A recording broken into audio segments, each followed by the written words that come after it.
Bismillahirrahmanirrahim. Alhamdulillah wassalatu wassalamu ala Rasulillah wa ala alihi wa sahbihi wa man walah. Tsumma amma ba'd. Insyaallah pada malam ini kita akan mulai 7 Sya'ban 1443 Hijriah. Kita mulai pembacaan terhadap syarah Al-Qawaid Al-Arba' yang dijelaskan dan disyarah oleh Al-Syekh Al-Allamah Saleh Ibn Abdul Aziz Ibn Muhammad Ibn Ibrahim Al-Syekh hafizahullah taala. Risalah Al-Qawaidul Arba' asalnya adalah risalah karya Al-Imam Al-Mujaddid Muhammad Ibn Abdul Wahhab At-Tamimi An-Najdi rahimahullah ta'ala. Dan sirah biografi terjemah beliau sudah beberapa kali berlalu dalam pembahasan. InsyaAllah biografi beliau masyhur dan sudah banyak diketahui. Pensyarah adalah cucu dari Al-Imam Muhammad Ibn Abdul Wahhab rahimahullah, di mana Al-Imam Muhammad bin Abdul Wahhab rahimahullah adalah kakek ke-6 dari pensyarah Syekh Saleh bin Abdul Aziz Al-Syekh hafizahullah ta'ala. Syekh Saleh dari sisi nasab beliau adalah Saleh ibn Abdul Aziz ibn Muhammad ibn Ibrahim ibn Abdul Latif ibn Abdul Rahman ibn Hasan ibn Muhammad ibn Abdul Wahhab At-Tamimi. Bapak beliau adalah Abdul Aziz ibn Muhammad, bukan Syekh Abdul Aziz ibn Abdullah Mufti Al-Am Kerajaan Saudi Arabia sekarang. Berbeda. Bapak beliau adalah Abdul Aziz bin Muhammad, di mana bapaknya adalah mustasyar dari Khadimil Haramain di masanya, rujukan serta juru fatwa dari raja. Adapun kakek beliau Muhammad bin Ibrahim Al-Syekh adalah mufti kerajaan Saudi Arabia yang pertama. Sebagaimana telah diketahui dalam sejarah bahwasanya Daulah Saudiyah itu terbagi ke dalam 3 marhalah. Marhalah pertama di masa Syekh Muhammad bin Saud, di masa Syekh Muhammad bin Abdul Wahhab rahimahullah, di masa Al-Malik Muhammad bin Saud. Kemudian setelah itu marhalah kedua dan kerajaan Saudi Arabia terbentuk pasca runtuhnya Daulah Utsmaniyah, di mana terbentuklah kerajaan Saudi Arabia yang sekarang. Dan mufti yang pertama adalah kakek dari Syekh Saleh bin Abdul Aziz Al-Syekh, sang pensyarah, yaitu Muhammad ibn Ibrahim. Syekh Saleh Al-Syekh dilahirkan di kota Riyadh pada tahun 1378 Hijriah atau bertepatan dengan 1959 Masehi. Nasab beliau bertemu dengan mufti am yang sekarang Syekh Abdul Aziz bin Abdullah di kakek beliau yang ketiga, yaitu Abdul Latif. Syekh Saleh ibn Abdul Aziz Al-Syekh, sang pensyarah, beliau terbedakan atau terkhususkan dari sisi di mana beliau menaruh perhatian yang besar terhadap fatwa-fatwa dan risalah-risalah dari kakek beliau, mufti pertama kerajaan Saudi Arabia, yaitu Syekh Muhammad bin Ibrahim Al-Syekh. Jadi beliau termasuk dari asbatun nas, atau termasuk dari orang yang paling mengilmui dan memahami maksud dari kitab-kitab A'immatud Da'wah, karena beliau adalah keturunan langsung dari Al-Imam Al-Mujaddid Muhammad bin Abdul Wahhab rahimahullah. Termasuk di antara guru-guru dari Syekh Saleh Al-Syekh adalah Syekh bin Baz dan Syekh Abdullah ibn Ghudayan dan Syekh Hamad Al-Ansari dan beberapa masyayikh yang lainnya. Baik, insyaallah kita langsung masuk ke dalam inti pembahasan terhadap risalah Al-Qawaid Al-Arba'. Sebagaimana yang telah diinformasikan bahwasanya majelis ini insyaallah berjalan dalam 4 hari biidznillah. Maka dari itu mungkin 1 kali majelis akan memerlukan waktu yang cukup panjang, sekitar 1 jam atau kurang lebihnya. Qala al-Imam Muhammad bin Abdul Wahhab rahimahullahu taala, Bismillahirrahmanirrahim.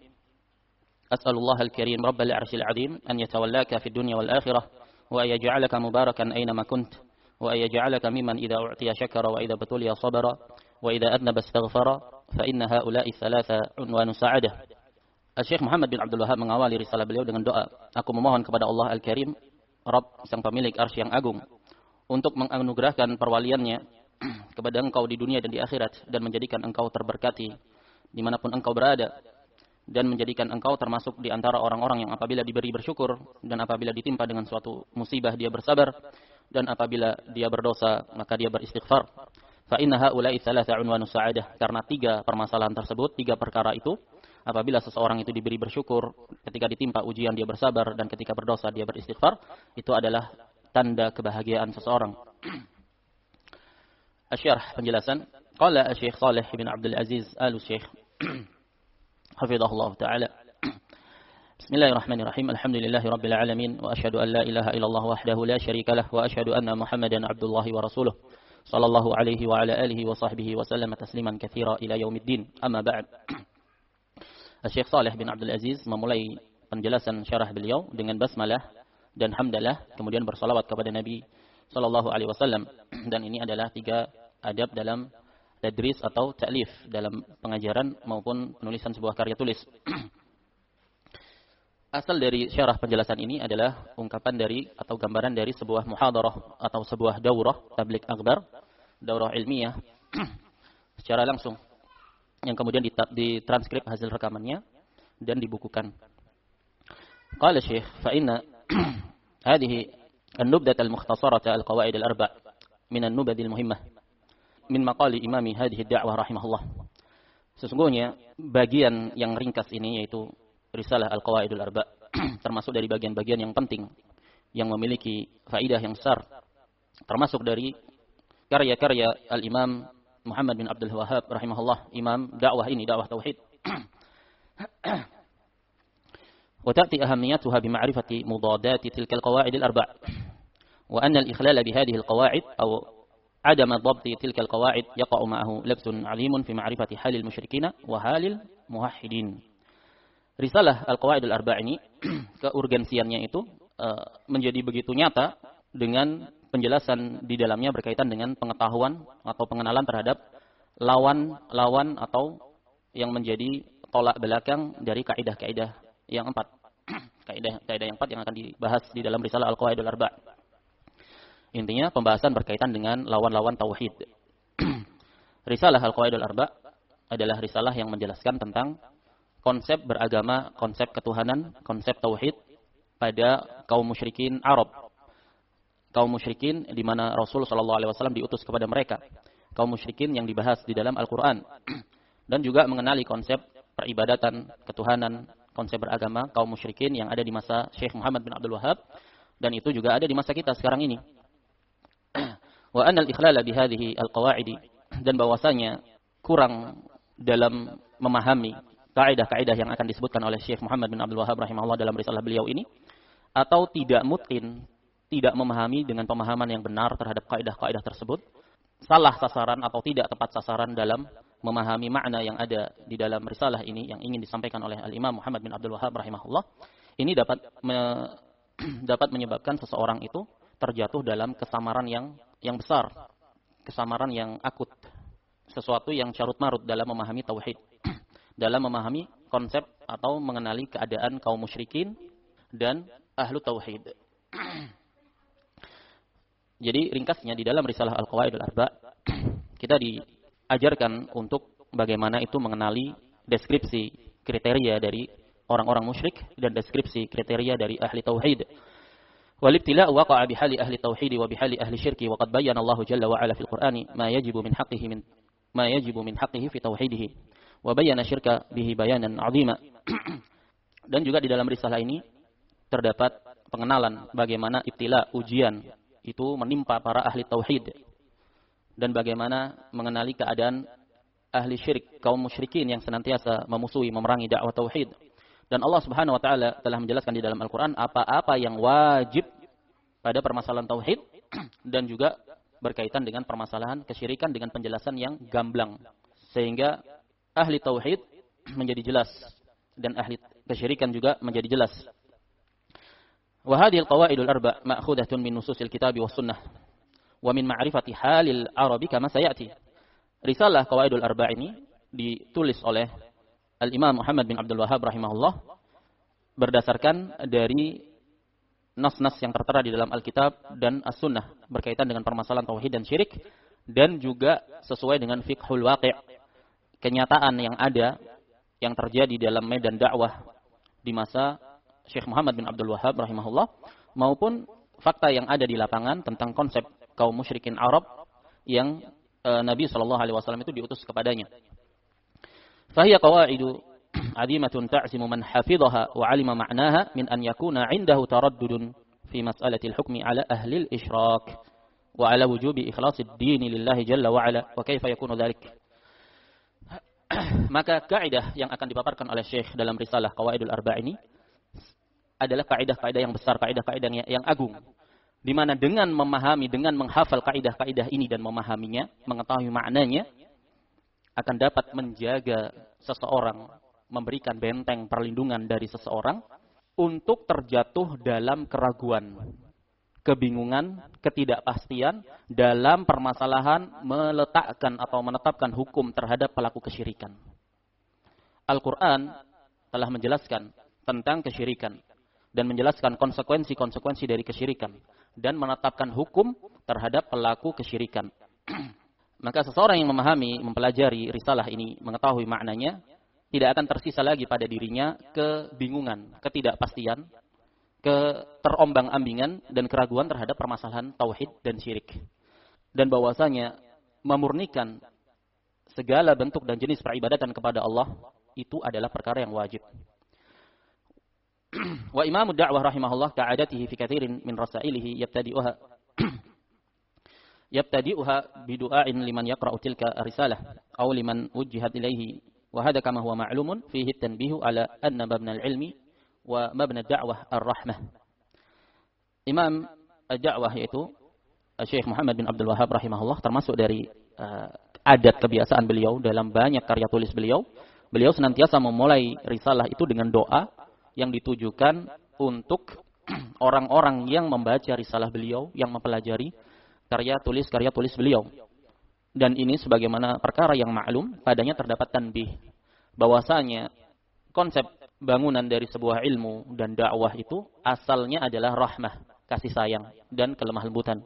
Ar-rahmatu wat tarahumu bainal muallimi wal muta'allim.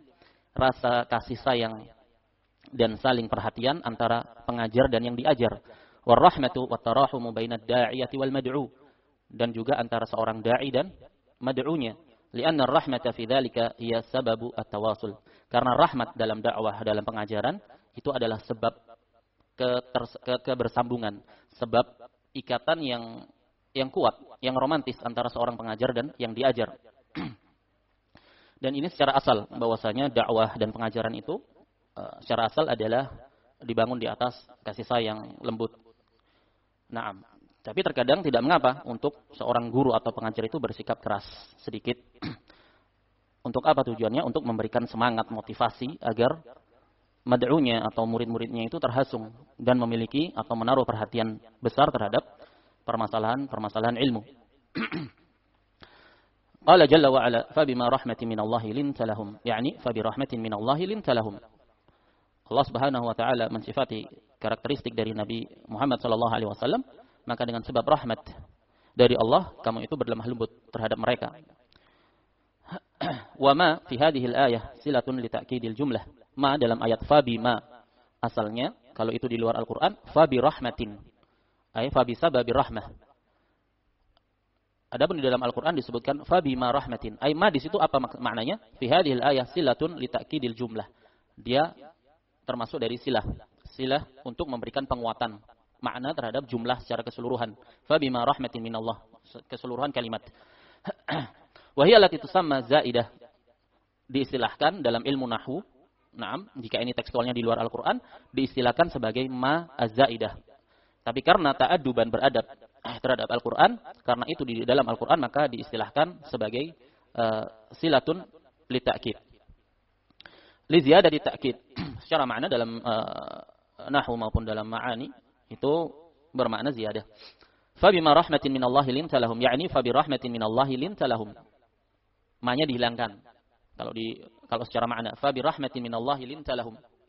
Fa bi rahmatin minallahi linta lahum, karena maka dengan rahmat dari Allah kamu berlemah lembut kepada mereka. Fa hada du'a'u natijun 'anir rahmah. Maka doa yang dipaparkan oleh Syekh Muhammad bin Abdul Wahhab rahimahullah dalam risalah beliau, dalam setiap risalah beliau, ini adalah buah hasil dari sikap rahmat, bentuk rahmat dari seorang Syekh Muhammad bin Abdul Wahhab rahimahullah. Wa hakada yanbaghi 'alal mu'allimi wa 'alal da'iyati wa 'alal amiri bil ma'ruf wan nahi 'anil munkar an yakuna rahiman lil khalq. Dan demikianlah sudah sepatutnya bagi seorang pengajar dan seorang dai atau seorang yang menegakkan amar ma'ruf nahi munkar untuk dia itu bersikap lemah lembut dan kasih sayang terhadap sesama. An yakuna rahiman bihim. Hendaklah dia itu berkasih sayang, berlemah lembut bersama mereka. Dan sekali lagi, bentuk rahmat kasih sayang itu tidak menafikan sikap syiddah, keras, tegas maupun marah pada tempatnya. Karena Rasul Shallallahu Alaihi Wasallam itu juga meletakkan sesuatu pada tempatnya ketika dibutuhkan saat-saat ketegasan dan marah dan kekerasan, sedikit kekerasan, maka beliau lakukan sebagaimana diriwayatkan dalam hadis Aisyah.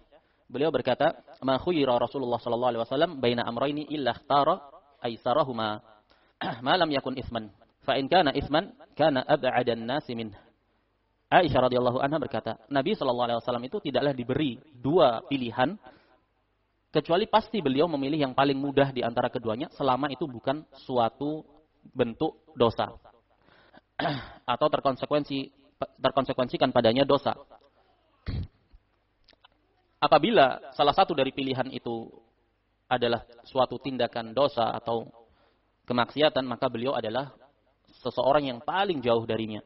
Al-Imam Al-Bukhari rahimahullah meletakkan sebuah bab dalam sahihnya, bab ma yajuzu minal ghadabi wasyiddah li amrillah. Kemudian beliau beristidlal dengan ayat jahidil kuffar wal munafiqina waghlud alaihim.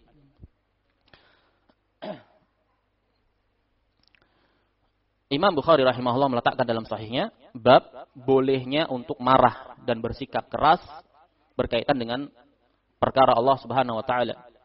Kemudian beliau berdalil dengan ayat, dan berjihadlah kepada orang-orang kufar dan orang-orang munafik dan bersikap kaku keraslah kepada mereka. Jihad terhadap orang-orang kufar yaitu dengan senjata. Adapun jihad terhadap orang-orang munafik yaitu dengan lisan, dengan dakwah. Dan beliau sallallahu alaihi wasallam dengan segala sifat yang agung, yang mulia, wa innaka la'ala khuluqin 'adzim. Bahkan beliau disifati memiliki akhlak yang luar biasa. Namun dengan itu tidaklah menafikan sikap tegas dan keras pada tempatnya. Beliau sendiri yang mengatakan kepada Mu'adz bin Jabal radhiyallahu anhu ketika beliau mengimami kaumnya dengan bacaan yang panjang sampai-sampai makmum, salah seorang dari makmumnya keluar dari jamaah dan memutuskan untuk salat sendiri, lalu mengeluhkan kepada Rasul sallallahu alaihi wasallam, maka beliau mengatakan, "Aturidu an takuna fattanan ya Mu'adz?" Apakah kamu ingin menjadi seorang tukang fitnah? Fattan sighahnya fa'al, sighah mubalaghah. Berarti keras. Apakah kamu ingin menjadi corong fitnah? Apakah kamu ingin menjadi gembong fitnah? Naam. Padahal ini Mu'adz bin Jabal, sahabiyun jalil. Tapi ketika berkaitan dengan perkara-perkara yang berkaitan dengan syariat, maka beliau bersikap tegas. Begitu pula beliau pula yang mengatakan kepada istrinya yang paling beliau cintai, Aisyah radhiyallahu anha, ketika di suatu malam di waktu beliau sallallahu alaihi wasallam itu berada pada gilirannya jatah bermalamnya pada Aisyah radhiyallahu anha. Akan tetapi di suatu malam itu beliau keluar ke salah satu istrinya yang lain. Maka Aisyah radhiyallahu anha, seorang wanita biasa yang juga memiliki rasa cemburu, menampakkan kecemburuan tersebut di hadapan Rasul sallallahu alaihi wasallam. Maka Rasul sallallahu alaihi wasallam mengatakan, "Aqad ja'aki syaitanuk." Apakah telah datang setanmu? Nah, ucapan yang menurut atau perkiraan sebagian orang mungkin bisa saja dianggap kok keras. Nah, kenapa beliau sallallahu alaihi wasallam tidak dalam posisi tersebut tidak merayu Aisyah, bahkan beliau menegaskan, "Aqad ja'aki syaitanuk." Apakah telah datang syaitanmu untuk mengadu domba antara aku dan kamu? Nah, beliau katakan itu terhadap Aisyah radhiyallahu anha. Ini menunjukkan semua bahwasanya sikap rahmat itu tidak menafikan rasa amarah atau ketegasan dalam kondisi-kondisi dan keadaan tertentu. Kama wasafallahu jalla wa ala nabiyyihi sallallahu alaihi wasallam biqaulihi wa ma arsalnaka illa rahmatan lil alamin. Sifat karakteristik dari Nabi sallallahu alaihi wasallam disifatkan di dalam Al-Qur'an. Allah firmankan, dan tidaklah kami mengutus engkau kecuali membawa rahmat bagi semesta alam. Ya aulad ihda'u wa qala bil mu'minina raufur rahim. Beliau, ciri khas beliau dijelaskan oleh Allah Subhanahu wa taala di dalam Al-Qur'an, terhadap orang-orang mukmin itu beliau rauf, berlemah lembut lagi berkasih sayang. Wa qala Ibnu Qayyim rahimahullah, fi wasfi hali da'i ila Allah ma'a ahli al-ma'siyah wa ahli nufuri 'anil haqq. Ibnu Qayyim rahimahullah menjelaskan tentang sifat bagaimana sih sikap seorang dai dalam menyikapi seorang pelaku maksiat dan orang-orang yang lari dari al-haq. Qala fi dzalika waj'al li wajhika muqlataini kilahuma min khasyatir rahmani baqiyatani law syaa rabbuka kunta aidan mithlahum fal qalbu baina asabi'ir rahmani. Jadikanlah dalam pandanganmu itu dua sudut pandang di mana keduanya itu terhadap ketakutan terhadap Ar-Rahman itu baqiyatani, menangis, bercucuran air mata dari kedua matamu. Karena seandainya Rabbmu itu berkehendak, tentu kamu seperti mereka, sesat seperti mereka, menjadi pelaku maksiat seperti mereka. Fal qalbu baina asabi'ir rahman, karena hati itu di antara jari jemari Ar-Rahman. Jadi sikap seorang ahlul haq, sikap seorang dai ketika melihat pelaku maksiat, ketika orang melihat penyimpangan-penyimpangan, di satu sisi dia bersikap rahmat, dia berkasih sayang. Kenapa? Dan hendaknya dia menangis, bersyukur kepada Allah Subhanahu wa taala, karena jika seandainya tidak karena kehendak Allah Subhanahu wa taala, tentu kita juga seperti mereka. Dalam bait ini sebelumnya Al-Imam Ibnu Qayyim rahimahullah menjelaskan, waj'al liqalbika muqlataini kilahuma bil haqqi fi dzal khalqi nadhiratani fandur bi ainil hukmi warhamhum biha id la turaddu masyiatud dayani wandur bi ainil amri wahmilhum ala ahkamihi fahuma idan nadharani. Maksudnya, ketika kita melihat para pelaku maksiat, atau orang-orang yang menyimpang, kita letakkan dua sudut pandang. Di satu sisi, kita bersyukur kepada Allah Subhanahu wa taala atas hidayahnya. Karena jika tidak, niscaya kita akan seperti mereka. Di sisi yang lain, kita kasihan terhadap mereka. Kita kasihan terhadap mereka. Namun, di satu sisi yang lain pula, Allah Subhanahu wa taala telah menetapkan itu sebagai takdir atas mereka. Dan Allah tetapkan pula hukum-hukum berkaitan dengan menyikapi mereka. Kemudian disebutkan di sini, hatta hina tuqa'ul hududu wa tutabbaq, fahiya tutabbaqu ala wajhir rahmah la ala wajhil intiqam. Bahkan ketika ditegakkan hukum had dan diaplikasikan, diterapkan hukum had, membunuh dibunuh, mencuri ketika telah mencapai kadarnya maka dipotong tangannya, seorang yang pernah menikah kemudian berzina maka dirajam. Nah, ini hukum-hukum had. Tidaklah hukum had itu ditetapkan oleh Allah Subhanahu wa taala kecuali karena hikmahnya itu rahmat, kasih sayang. Bukan karena ingin intiqam, ingin menghukum, mujarrad atau sekedar ingin menghukum, memberikan balasan. Tapi ada rahmat di situ. Rahmatan bihadzal ladzi istahaqqa tilkal 'uqubah an tasallata alaihi iblis wa syaitanu faja'alahu mustahiqqan lidzalik. Ada rahmat di situ. Walakum fil qisasi hayatun ya ulil albab. Allah katakan hikmah dalam qisas. Allah katakan walakum, dan bagi kalian hikmahnya fil qisas, dalam qisas itu hukum orang membunuh dibunuh, hayatun, hikmahnya ada kehidupan di sana sebenarnya. Penjagaan terhadap nyawa, terhadap jiwa. Hayatun ya ulil albab, wahai orang-orang yang berakal. Ketika ditetapkan hukum yang membunuh dibunuh, ini membuat zajr, orang-orang menjadi kecil peluang untuk membunuh atau melakukan tindak kriminal pembunuhan. Makanya Allah katakan di antara hikmahnya, walakum fil qisasi hayatun ya ulil albab. Pada qisas itu justru ada kehidupan, perlindungan terhadap jiwa-jiwa untuk ditumpahkan. Itu dari satu sisi. Dari sisi yang lain, rahmatnya adalah kafaratud dzunub, pengampunan dosa terhadap pelakunya. Kal asiri min ahbabika idza waqa'a asiran fi aidil adu, fa hada taqdimu bid-du'a min al-imam rahimahullah fihi tanbih ala dzalik. Contohnya seperti misalkan orang yang kamu cintai, seorang yang tawanan perang dari kalangan orang-orang yang kamu cintai, ketika dia tertawan di sisi musuhmu.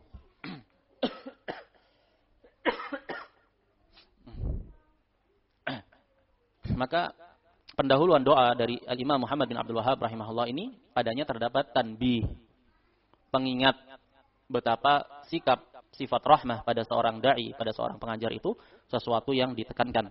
Wa da'a wa kana fima da'a annahu sa'ala Allah jalla wa ala an yaj'alana mimman idza utiya syakara wa idza betuliya sabara wa idza adnaba astaghfara fa inna haula'i thalatha unwanu sa'adah. Dan termasuk dari doa-doa beliau ketika beliau berdoa dalam risalah ini, beliau memohon kepada Allah untuk menjadikan kita semua para pembaca risalah beliau, orang-orang yang mempelajari karya-karya beliau, termasuk dari orang-orang yang berbahagia. Yaitu apabila diberi dia bersyukur, dan apabila diuji ditimpa musibah dia bersabar, dan apabila berdosa dia beristighfar. Idza u'tiya syakara, kalau diberi bersyukur. Kenapa? Li'annal ata'a minallahi ni'mah. Karena pemberian dari Allah itu nikmat. Wallahu jalla wa ala yuhibbus syakirina min ibadih. Dan Allah jalla wa ala itu mencintai orang-orang yang bersyukur dari hambanya.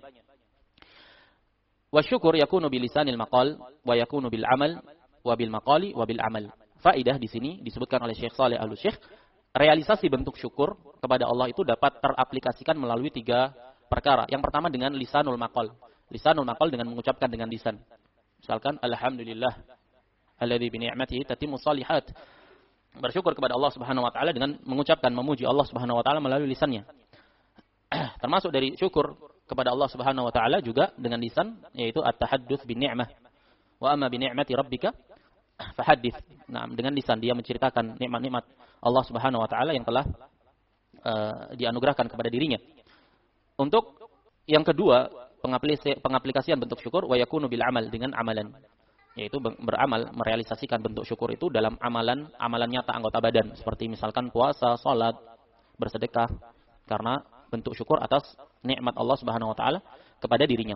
Allah Subhanahu wa taala berfirman, "Anishkurli wa liwalidayka." Hendaklah engkau bersyukur kepadaku dan kepada kedua orang tuamu. Ini dengan lisan ataupun juga dengan amal. Yang ketiga, pengaplikasian bentuk syukur kepada Allah dapat melalui lisan maupun melalui amal secara beriringan. Wa qawluhu i'malu ala Dawud syukra, dalil bahwasanya salah satu dari pilar perealisasian bentuk syukur kepada Allah itu yaitu dengan beramal amalan anggota badan. Allah sebutkan i'malu ala Dawud, beramalah kalian wahai keluarga Dawud. Apa? Dalam rangka apa? Li ajri apa? Syukron, dalam rangka bersyukur kepada Allah atas nikmat-nikmat Allah Subhanahu wa taala dengan Allah berikan perbendaharaan kerajaan di bumi. Menunjukkan bahwasanya di sini salah satu realisasi bentuk syukur, mengungkapkan syukur kepada Allah yaitu dengan beramal.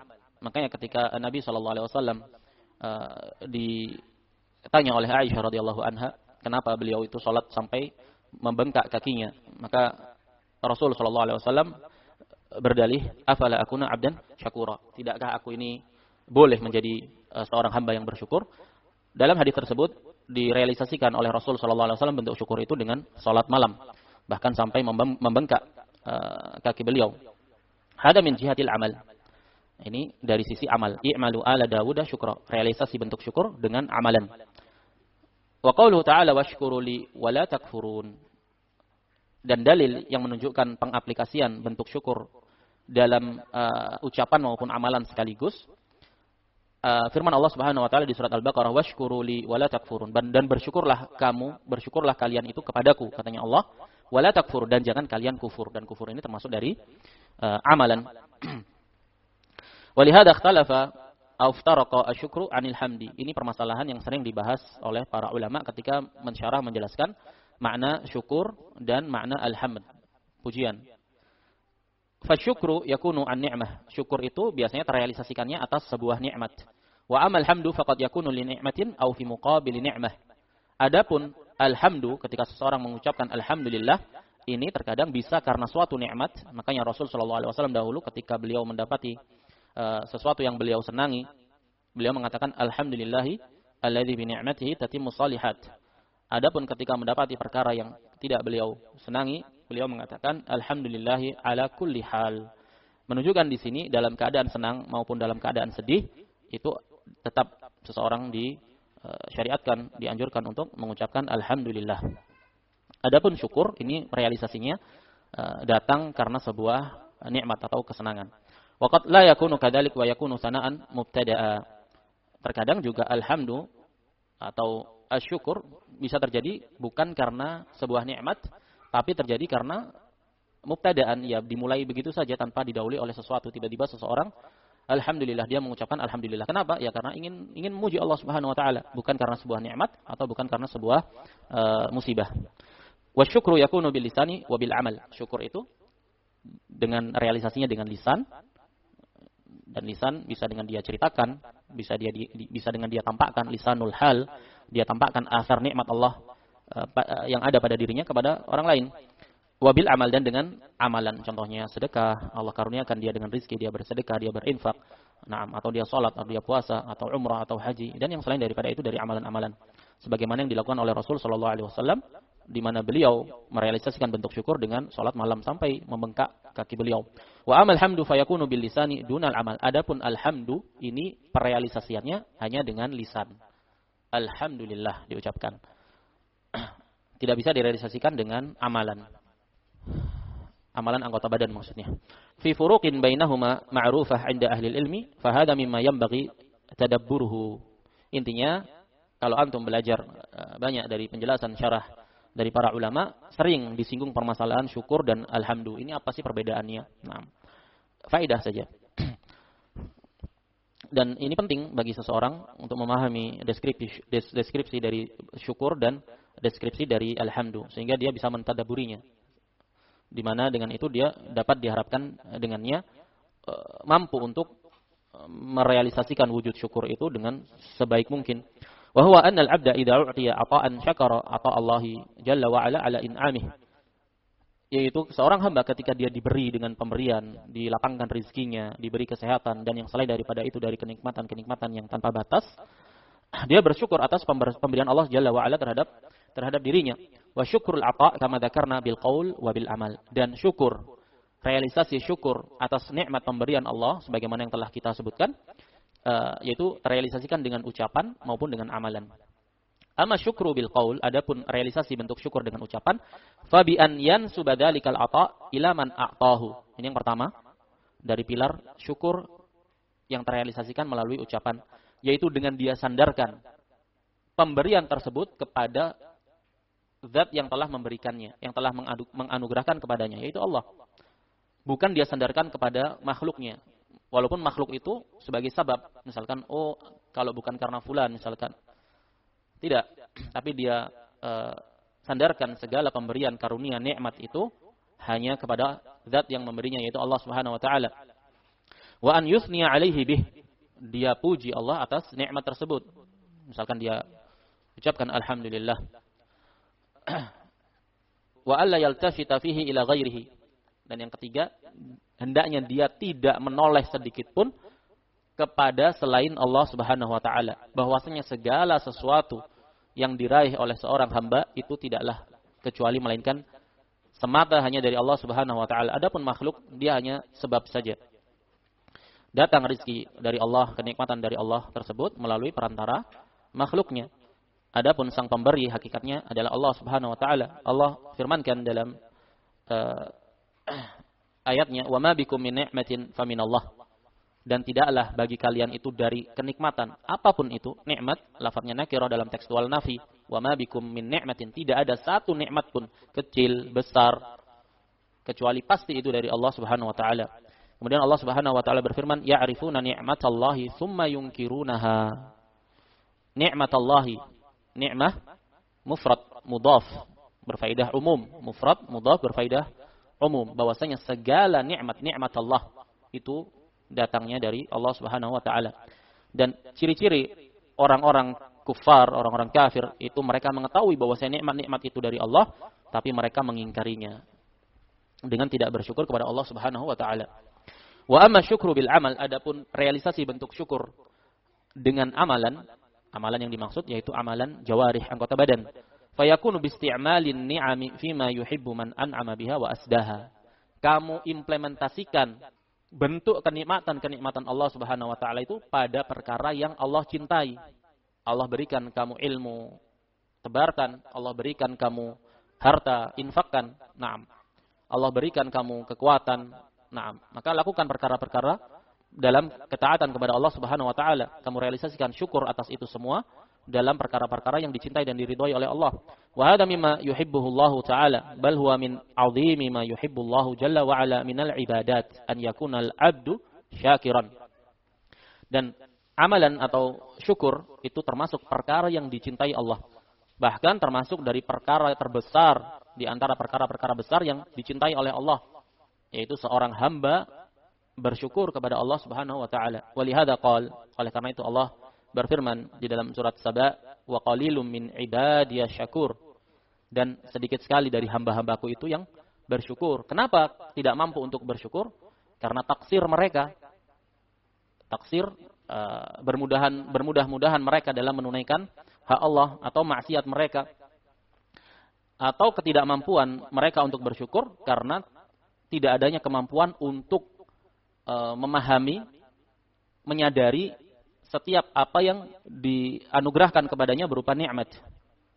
Wa qalilum min ibadiyas syakur, sedikit dari hamba-hambaku itu yang bersyukur. Kenapa sedikit? Karena bisa jadi karena ketidakmampuan hamba tersebut untuk menyadari, untuk mengenali setiap kenikmatan yang dianugerahkan oleh Allah kepadanya, atau karena maksiat, karena dia memang mengingkari. Allah Subhanahu wa taala berfirman di dalam surat An-Nahl, "Wa in ta'uddu ni'matallahi la tuhsuha."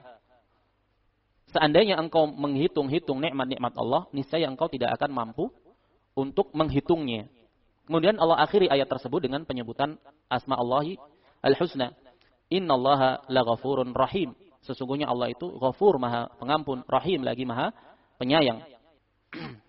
Al-Imam Ibnu Katsir rahimahullah dalam tafsirnya, beliau mengatakan, yatajawazu ankum walau talabakum bi syukri jami'i ni'amihi la ajaztum 'anil qiyami bidzalik. Kenapa? Karena Allah Subhanahu wa taala itu ghafurun rahim. Kenapa? Karena seandainya Allah menuntut kepada hamba-hambanya untuk mensyukuri atas setiap nikmat yang Allah berikan kepada hambanya, baik kecil maupun besar, niscaya hamba itu tidak akan mampu. Makanya Allah katakan, wa in ta'uddu ni'matallahi la tuhsuha. Karena ketidakmampuan seorang hamba untuk menyadari, untuk memahami bahwasanya dia berada dalam kenikmatan, bergelimang dalam kenikmatan dari Allah Subhanahu wa taala. Lah kalau dia sendiri tidak bisa menyadari itu sebagai sebuah nikmat, bagaimana seorang hamba itu mampu untuk bersyukur, menyukurinya. Oleh karena itu Allah katakan di dalam akhir ayat, innallaha laghafurun rahim. Allah ampuni kalian atas kekurangan kalian dalam bersyukur kepada Allah Subhanahu wa taala. Wa qala subhanahu dzurriyyata man hamalna ma'a Nuh innahu kana 'abdan syakura. Allah Subhanahu wa taala puji Allah Subhanahu wa taala puji nabinya Nuh bahwasanya beliau adalah seorang hamba yang bersyukur. Yakni ya dzurriyyata man hamalna ma'a Nuh innahu kana 'abdan syakura. Telah diketahui bahwasanya seluruh umat manusia ini adalah keturunan dari Nuh alaihi salam. Allah berfirman dalam surat Al-Isra, wahai anak cucu atau keturunan dari Nuh, ketahuilah bahwasanya sesungguhnya Nabi Nuh itu adalah seorang hamba yang bersyukur. Kana katsiras syukri lillahi jalla wa ala. Nabi Nuh itu dahulu adalah seorang hamba yang banyak sekali bersyukur kepada Allah jalla wa ala, baik melalui lisan maupun amalan. Qala ahli tafsir, kana idza akala al-aklah syakarallaha 'alaiha wa idza syariba syarbah syakarallaha 'alaiha wa idza iktasa syakarallaha 'ala dzalik. Bagaimana realisasi bentuk syukur Nabi Nuh alaihi salatu wasalam terhadap nikmat-nikmat Allah? Ahli tafsir, para mufassirun menjelaskan bahwasanya dahulu Nabi Nuh alaihi salatu wasalam apabila beliau makan dengan suatu makanan tertentu, senantiasa beliau bersyukur kepada Allah, beliau puji Allah. Dan apabila beliau minum, beliau bersyukur kepada Allah. Dan apabila beliau berpakaian, beliau pun bersyukur kepada Allah. Yakni an yatabarra'a min kulli haulin wa quwwatin fima ja'ahu minan ni'ami aw bima yasurruhu aw an ya'tarifa bi annaha minallahi jalla wa ala. Yaitu maksudnya beliau menyadari bahwasanya tidak ada daya dan upaya atas segala apa yang datang berupa kenikmatan-kenikmatan dan apa saja yang menyenangkan hati beliau, kecuali beliau pasti menyadarinya dan mengakuinya bahwasanya itu semua adalah karunia Allah Subhanahu wa taala. Wa babu syukri lahu silatun bitauhid. Dan pembahasan permasalahan syukur ini memiliki keterkaitan yang besar terhadap permasalahan tauhid. Termasuk ciri identik dari seseorang yang mewujudkan, mengimplementasikan hakikat dari tauhid kepada Allah Subhanahu wa taala, ciri identik mereka adalah bersyukur. Oleh karena itu Ibrahim alaihi salatu wassalam Allah sifati di dalam surat An-Nahl, inna Ibrahim kana ummatan qanitan lillahi hanifa wa lam yakun minal musyrikin. Kemudian Allah sebutkan di ayat yang setelahnya, syakiran li an'umihi. Sesungguhnya Ibrahim adalah seorang hamba yang taat kepada Allah, hanif, senantiasa condong kepada tauhid, dan beliau bukanlah termasuk pelaku kesyirikan. Bagaimana ciri identik karakteristik beliau? Syakiran li an'umihi. Beliau itu senantiasa bersyukur atas nikmat-nikmat Allah Subhanahu wa taala. Wa babu syukri lahu silatun bitauhid. Jadi pembahasan berkaitan dengan syukur itu ada keterkaitan erat dengan permasalahan tauhid, sehingga menjadi ciri identik dari pelaku tauhid yang kokoh. Wa ka'anna al-imam rahimahullah hina dzakara syukra 'ala al-'ata' was-sabra 'ala al-bala' wal-istighfara min adz-dzambi nadhara ila halil muwahhid wa khatabahu bima yajibu 'alaihi an yakuna ma'ahu da'iman. Seakan-akan Al-Imam Muhammad bin Abdul Wahhab ketika beliau menyebutkan pembahasan syukur atas pemberian Allah dan sabar atas ujian Allah dan istighfar dari dosa-dosa, seakan-akan beliau memahami bagaimana keadaan ahli tauhid. Makanya beliau berbicara, mengajak bicara kita semua dengan apa yang itu menjadi sebuah kewajiban untuk menyertai setiap ahli tauhid dimanapun dia berada. Dari sisi apa? Fa innal muwahhida qad an'ama Allahu 'alaihi bi ni'matin la ta'diluha ni'mah. Ala wa hiya an kana 'alal islami sahih. Kalau kita merenungi dalam-dalam, kita hayati dalam-dalam, seorang ahli tauhid, muwahhid, seorang yang mentauhidkan Allah, dia telah mendapat nikmat dari Allah dengan sebuah nikmat yang tidak ada tandingan dan bandingannya. Apa nikmat terbesar itu? Tidak lain adalah Islam yang sahih. Dia kenal Islam yang sebenar-benarnya, Islam yang tidak terkotori dengan kesyirikan dan kebid'ahan. Ini nikmat yang besar. Allah beri taufik kepada kita untuk berjalan di atas jalan yang lurus ini. Mengenal tauhid, mengenal sunnah, mengenal lawan dari tauhid berupa kesyirikan-kesyirikan, dan mengenal lawan dari sunnah berupa kebid'ahan-kebid'ahan. Ini nikmat. Dan Allah lapangkan hati dan jiwa kita untuk menerima al-haq, untuk menerima tauhid dan sunnah, di mana di waktu yang lain terkadang dari hamba-hamba Allah Subhanahu wa taala Allah takdirkan sulit untuk menerima al-haq, senantiasa lari, menolak, membantah dalil-dalil yang berkaitan dengan al-haq.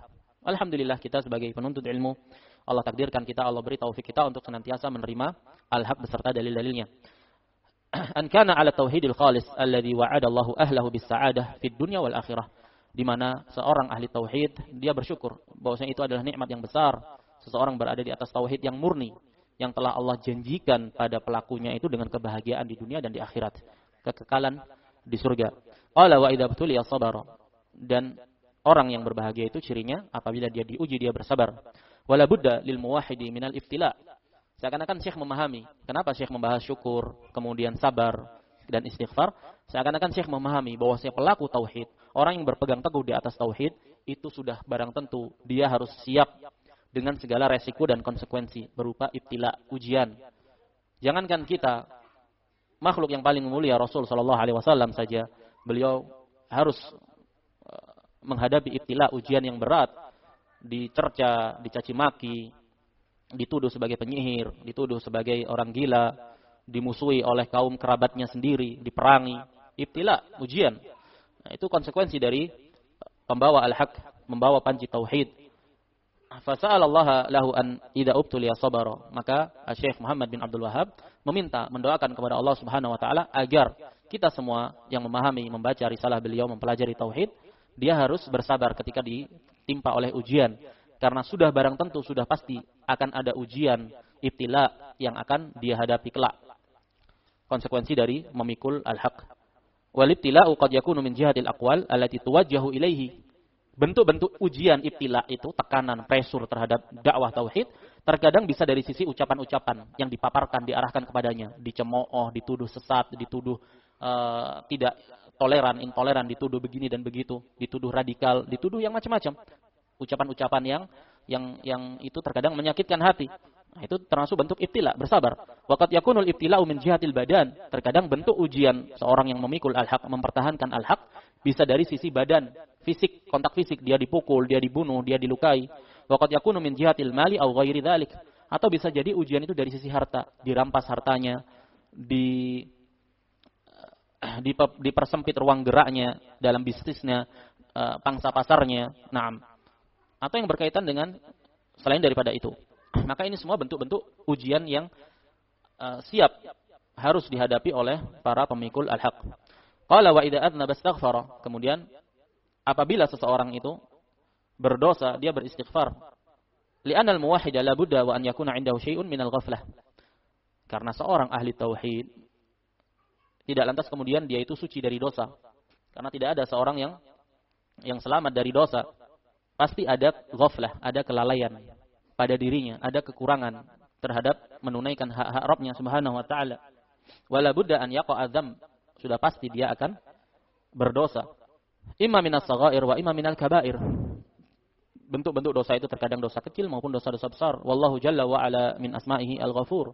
Sementara Allah jalla wa ala termasuk dari nama-nama Allah yaitu al-ghafur dan memiliki sifat dzu al-maghfirah, mengampuni dosa hamba-hambanya. Wala budda an yadhhara atharu dzalikal ismi fi bari'atihi wa malakutihi. Konsekuensi dari nama Allah al-ghafur terkandung padanya sifat dzu al-maghfirah, dan sifat atau nama Allah Subhanahu wa taala Al-Ghafur termasuk nama-nama atau wasfun muta'addi. Kalau kita sudah belajar Al-Qawaidul Muthlah, ini wasfun muta'addi, terkandung padanya 3 perkara. Al-Ghafur menunjukkan bahwasanya Ghafur itu nama bagi Allah, dan terkandung padanya sifat dzu al-maghfirah, Allah memiliki maghfirah, dan tercakup pula padanya asar, konsekuensi dari nama dan sifat Allah tersebut Al-Ghafur, yaitu Allah yaghfirud dzunuba, Allah mengampuni segala dosa. Kalau Allah mengampuni segala dosa, sudah pasti berarti di sana ada dari hamba-hambanya yang harus terjatuh ke dalam dosa. Untuk apa? Untuk agar Allah menunjukkan asar, pengaruh atau dampak dari sifat Allah dzu al-maghfirah.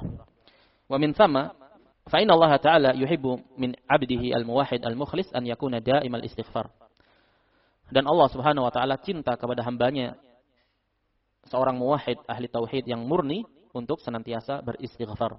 Wala budda lil muwahhid min dalik, dan sudah barang tentu harus bagi seorang ahli tauhid untuk senantiasa beristighfar. Siapa kita? Sementara Rasul sallallahu alaihi wasallam saja beliau senantiasa beristighfar, bahkan dalam satu hari sebagian riwayat menjelaskan aktsar min 70 marrah, dan di sebagian riwayat aktsar min 100 marrah. Beliau beristighfar Rasul sallallahu alaihi wasallam dalam sehari itu terkadang 70 kali, terkadang lebih daripada itu. Maka kita lebih-lebih lagi untuk senantiasa menetapi al-istighfar. Wal abdu idza taraka 'azim al-istighfar ja'ahu al-kibru wal kibru yuhbitu katsiran minal amal. Seorang hamba jika dia meninggalkan sebagian besar istighfar, maka akan datang kepadanya kesombongan, kecongkakan. Dan kesombongan itu dapat meruntuhkan kebanyakan dari amalan. Lihada qala huna, maka dari itu Al-Imam Muhammad bin Abdul Wahhab mengatakan di sini, wa idza adznaba astaghfar. Seorang hamba itu ahli tauhid kalau dia berdosa, dia akan beristighfar. Fa inna haula'i tsalatsa unwanus sa'adah, maka 3 perkara tersebut tanda kebahagiaan. Fa idzan hadhihi ats-tsalatsu mutalazimatun fi hali kulli muwahhidin. Jadi ciri identik, kriteria dari ahli tauhid ada 3 unsur ini. Apabila dia diberi nikmat, serta-merta dia akan berusaha untuk menyadarinya, kenikmatan tersebut, untuk kemudian dia syukuri.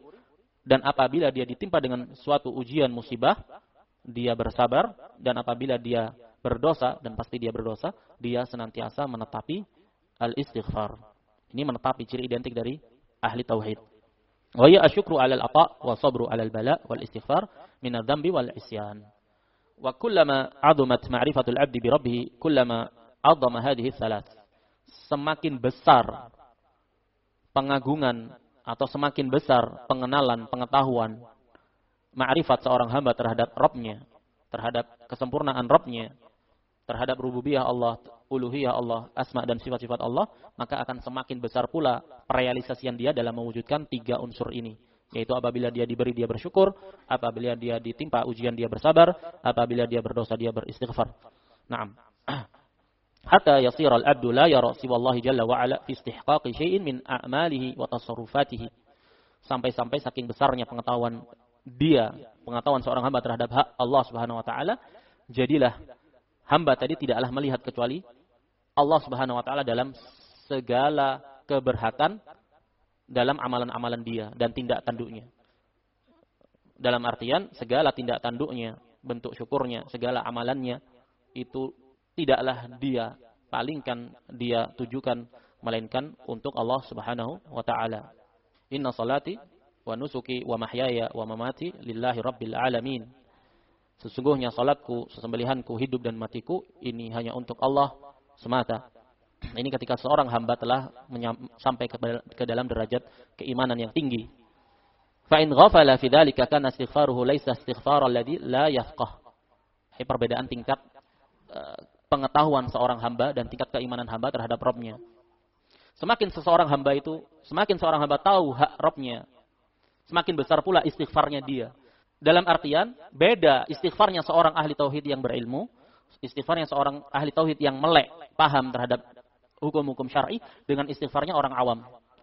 Dari sisi orang yang mengetahui, mengilmu hakikat, orang yang faqih terhadap permasalahan agama, dia akan dapat merenungi hakikat istighfar dia kepada Allah Subhanahu wa taala, bukan sekedar diucapkan dengan lisan saja astagfirullah, tanpa dia resapi masing-masing setiap pengucapan yang terlafadzkan dari mulutnya. Walihada kana alaihi salatu wasallam yastaghfirullah fil yaumi wal laila akthar min 70 marrah. Oleh karena itu, Rasul sallallahu alaihi wasallam, dan siapa yang lebih ma'rifat, lebih mengetahui Allah Subhanahu wa taala dibandingkan Rasul sallallahu alaihi wasallam, beliau beristighfar kepada Allah Subhanahu wa taala dalam sehari itu sampai lebih dari 70 kali. Wa fi riwayatin, adapun kita hitung saja hari ini kita sudah beristighfar berapa kali. Itu yang ingat, yang menjalankan sunnah misalkan di setiap akhir salat. Astaghfirullah, astaghfirullah, astaghfirullah. Allahumma antas salam. 3, berarti 3 kali 5, 15. Itu yang baca. Kalau yang enggak baca, na'am. Wa fi riwayatin fi sahih, dan dalam sebuah riwayat dalam sahih, annahu kana yastaghfirullah fil majlis al-wahid 100 marrah. Bahkan dalam sebuah riwayat yang lain, beliau beristighfar di dalam satu majelis itu 100 kali, dan bukan sekedar ucapan loh, bukan sekedar dilafadzkan astagfirullah, tapi dengan pemahaman dan peresapan, penghayatan yang mendalam. Tanbih di sini perlu diperhatikan. Qala Syekh Shalih Al-Syekh hafizahullah, wal muwahhidu alaihi khatarun. Seorang muwahhid, seorang ahli tauhid, ini ada bahaya yang besar. Bahaya besar yang mengancam dirinya. Apa itu? Khatarul ghurur. Bahaya ghurur. Apa ghurur itu, Bima? Hah? Khatarul al-ghurur. Tertipu dengan dirinya sendiri. Terkesima. Jumawa. Merasa anak ini sudah ahli tauhid. Anak salafi. Naam. Anak ikhwah.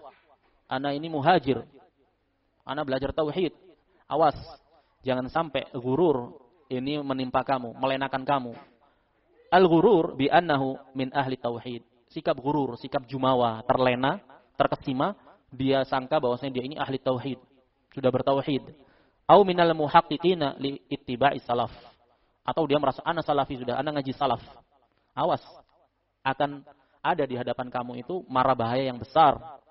Jangan sampai kamu terlena jumawa ini sehingga melupakan kamu dari permasalahan-permasalahan yang fundamental. Au mimman alima hadzal ilma. Atau termasuk dari orang-orang yang mengetahui ilmu ini, ilmu syar'i. Jangan sampai menimpa kamu ghurur, lupa daratan, jumawa, terlena dengan dirinya sendiri, terkesima dengan dirinya sendiri. Ana ahli tauhid, ana salafi.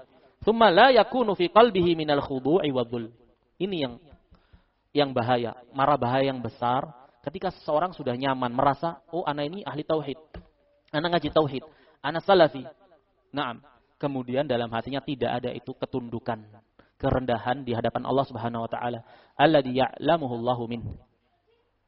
Rasa takut kepada Allah Subhanahu wa taala. Ma yakunu dzalika sababan liqabuli hadhihi alwasilah, wa hiya wasilatut tauhid ila Allah jalla jalaluhu. Tidak ada pada dirinya ketundukan, sikap menghamba, merendahkan diri kepada Allah Subhanahu wa taala, yang itu menjadi sebab sampainya wasilah atau perantara tauhid kepada Allah Subhanahu wa taala ini, yaitu al-khudu' wadh-dhul, kerendahan diri di hadapan Allah, kerendahan diri ketika kamu beribadah, kerendahan diri ketika kamu bertakbir Allahu akbar, ketika kamu menghadapkan wajahmu ke kiblat ingin salat. Naam, tidak ada penghayatan ketika kamu ruku', kamu tidak ada penghayatan sama sekali, hanya sekedar rutinitas. Naam. Al-khudu' wadh-dhul ketika kamu sujud. Naam. Ketika kamu beristighfar, ketika kamu mengucapkan la ilaha illallah misalkan. Ma yakunu dzalika sababan liqabuli hadhil wasilah. Wa sya'nullahi a'zam, dan urusannya Allah itu jauh lebih agung. Wa talaba min ibadihi syai'an qalilan.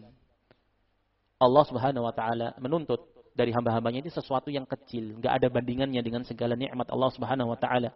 Wa lihada 'azuma amru tauhid wa qabuha jiddan asyirku wa ma jarra ilaihi. Oleh karena itu menjadi agung perkara tauhid dan betapa jelek dan hinanya kesyirikan itu. Qala Syekh Muhammad bin Abdul Wahhab rahimahullah, "I'lam arsyadakallah li ta'atihi anna al-hanifiyyata millata Ibrahim, an ta'budallaha wahdahu mukhlishan lahud-din, kama qala ta'ala wa ma khalaqtul jinna wal insa illa liya'budun. Fa idza 'arafta anna Allah khalaqaka li'ibadatihi, fa'lam anna al-ibadata la tusamma ibadatan illa ma'a at-tauhid, kama anna salata لا تسمى صلاة إلا مع الطهارة فإذا دخل الشرك في العبادة فسدت كالحدث إذا دخل في الطهارة فإذا عرفت أن الشرك إذا خالط العبادة أفسدها وأحبط الأمل وصار صاحبه من الخالدين في النار عرفت أن أهم ما عليك معرفة ذلك لعل الله أن يخلصك من هذه الشبكة وهي الشرك بالله الذي قال الله تعالى فيه إن الله لا يغفر أن يشرك به ويغفر ما دون ذلك لمن يشاء وذلك بمعرفة 4 قواعد ذكرها الله تعالى في كتابه. Al-Imam Muhammad bin Abdul Wahhab rahimahullah memulai risalah beliau dengan mengatakan, ketahuilah semoga Allah membimbingmu dalam ketaatan kepadanya, bahwasanya Al-Hanifiyah ini sifat dari agama Ibrahim. Millata Ibrahim, agama ajaran Ibrahim itu Al-Hanifiyah. Apa itu definisi Al-Hanifiyah? An ta'budallaha wahdahu mukhlishan lahuddin. Kamu beribadah kepada Allah semata dalam keadaan kamu memurnikan bagi Allah segala peribadatan. Kama qala ta'ala wa ma khalaqtul jinna wal insa illa liya'budun. Tidaklah aku ciptakan jin dan manusia melainkan hikmahnya apa? Liya'budun, agar mereka itu hanya beribadah kepadaku. Kemudian Syekh mengatakan, maka apabila kamu sudah tahu bahwasanya Allah menciptakanmu itu tujuannya untuk ibadah, ketahuilah bahwasanya ibadah itu tidak bisa dinamakan, dikategorikan sebagai tindak ibadah kecuali harus dilandasi dengan tauhid, didasari dengan tauhid. Kemudian beliau berikan contoh permisalan untuk mendekatkan pemahaman, sebagaimana salat tidak bisa dinamakan dengan salat kecuali disertai dengan taharah, bersuci. Maka apabila masuk sebuah kesyirikan dalam peribadatan, niscaya kesyirikan tadi akan merusak, menggugurkan peribadatan tersebut. Seperti apa contohnya? Seperti hadas. Hadas. Tahu hadas? Seperti hadas apabila dia masuk dalam taharah. Ketika seseorang dalam keadaan taharah bersuci, kemudian datang padanya hadas kecil, misalkan dia buang hajat atau dia buang angin, maka rusaklah secara otomatis taharah dia, kesucian atau kesucian dia dalam taharah dia. Begitu pula kesyirikan itu apabila masuk dalam peribadatan. Kemudian Syekh melanjutkan, Syekh Muhammad bin Abdul Wahhab, apabila engkau telah tahu bahwasanya kesyirikan itu apabila mencampuri peribadatan, dia akan dapat merusak ibadah tersebut. Tidak hanya merusak ibadah itu, bahkan meruntuhkan seluruh ibadah-ibadah yang lainnya. Dan jadilah pelakunya termasuk dari orang-orang yang kekal di dalam neraka jika dia mati dalam keadaan belum bertaubat. Dari sini kamu tahu betapa pentingnya, betapa urgennya permasalahan ini atasmu. Apa itu? Yaitu mengetahui permasalahan ini. Mengetahui permasalahan tauhid, mengetahui perkara-perkara yang dapat membatalkan tauhid. Semoga dengan itu Allah memurnikan engkau dari jerat-jerat tersebut. Apa itu jerat-jerat? Yaitu kesyirikan kepada Allah. Yang Allah telah firmankan bahwasanya Allah tidak mengampuni dosa kesyirikan dan Allah mengampuni dosa selain kesyirikan bagi siapa saja yang Allah kehendaki. Dan yang demikian itu kita bisa terbebaskan dari jerat-jerat kesyirikan dengan mengenali 4 kaidah yang disebutkan Allah Subhanahu wa taala dalam kitabnya dan disaripatikan, diringkas oleh Syekh Muhammad bin Abdul Wahhab rahimahullah dalam risalah ini, Al-Qawaidul Arba'. Qala asy-syarih Syekh Shalih bin Abdul Aziz Al-Syekh hafizahullah, qauluhu i'lam arsyadakallah li ta'atihi, hadhihi al-muqaddimatu madkhalun li hadhihi al-qawaid. Doa beliau arsyadakallah li ta'atihi adalah muqaddimah, permulaan terhadap kaidah-kaidah yang akan dipaparkan oleh Syekh Muhammad bin Abdul Wahhab rahimahullah. Wa awwalu dzalika anna al-hanifiyata hiya millatu Ibrahim alaihi salam. Wa ja'ala Allah jalla wa ala Ibrahim hanifa, yani ma'ilan an tariqi syirki ila tauhidil khalis. Definisi, penjelasan, penjabaran berkaitan dengan al-hanifiyah. Apa itu? Hanifiyah yaitu millah Ibrahim. Di mana Allah jadikan Ibrahim itu sifatnya, karakteristiknya hanif. Apa sih makna hanif? Ya, hanif itu maknanya condong, berpaling dari jalan-jalan kesyirikan menuju tauhid yang murni. Wal hanifiyatu hiyal millatu allati malat an kulli batilin wa anhazat ila al-haq wa ibta'adat min kulli batilin wa iqtarabat min al-haq. Deskripsi dari hanifiyah. Hanifiyah itu suatu ajaran yang senantiasa condong, berpaling dari setiap kebatilan dan condong kepada al-haq. Senantiasa menjauh dari setiap kebatilan dan mendekat kepada al-haq. Ini hakikat dari hanifiyah. Wahia millatu abina Ibrahim alaihi salatu wassalam. Dan beliau berkata, dan ini hakikat dari agama ajaran Ibrahim alaihi salatu wassalam. Kama qala jalla wa ala, sebagaimana Allah firmankan, ma kana Ibrahimu yahudiyan wala nasraniyya walakin kana hanifan muslima. Tidaklah Ibrahim itu Yahudi, tidak pula dia Nasrani. Hanyalah Ibrahim itu, akan tetapi Ibrahim itu seorang yang hanif. Itu tadi definisi hanif, condong kepada tauhid dan berpaling dari kesyirikan. Condong kepada setiap al-haq dan berpaling menjauh kepada setiap kebatilan. Fitrah yang Allah tetapkan dalam diri Ibrahim, hanifan muslima. Wa qala jalla wa ala, inna Ibrahim kana ummatan qanitan lillahi hanifa. Karakteristik dari Ibrahim hanif. Walam yakum minal musyrikin. Bukanlah beliau itu termasuk dari golongan orang-orang yang musyrik. Syakiran li an'umihi. Karakteristik yang lain dari diri Ibrahim alaihi salatu wassalam, bersyukur atas nikmat-nikmat Allah kepadanya. Ijtabahu wa hadahu ila siratim mustaqim. Allah pilih beliau dan Allah beri beliau hidayah kepada jalan yang lurus. Wa haqiqatu millati Ibrahim hiya tahqiqu ma'na la ilaha illallah. Hakikat dari ajaran Ibrahim alaihi salatu wassalam itu adalah perwujudan, perrealisasian makna la ilaha illallah. Kama qala jalla wa ala fi surati Az-Zukhruf, wa idh qala Ibrahimu li abihi wa qaumihi innani bara'um mimma ta'budun illa alladhi fatarani fa innahu sayahdin wa ja'alaha kalimatan baqiyatan fi aqibihi la'allahum yarji'un. Allah katakan, dan ingatlah ketika Ibrahim berkata kepada bapaknya dan kaumnya, sesungguhnya aku ini berlepas diri dari apa-apa yang kalian ibadahi. Illa alladhi fatarani, kecuali terhadap zat yang telah menciptakan aku. Illa di sini istisna muttasil. Dari sisi apa? Bahwasanya kaumnya Ibrahim, bapaknya dan kaumnya Ibrahim, ini termasuk orang-orang yang beribadah pula kepada Allah. Bukan mereka tidak beribadah kepada Allah. Mereka beribadah kepada Allah. Hanya saja di samping peribadatan mereka kepada Allah, mereka juga beribadah kepada selain Allah. Mereka jadikan patung-patung, mereka pahat dengan tangan mereka sendiri. Mereka yakini bahwasanya roh-roh orang suci menjelma dalam wujud-wujud patung-patung tersebut, atau planet-planet. Bahwasanya roh-roh itu menjelma dalam wujud gugusan bintang atau planet-planet.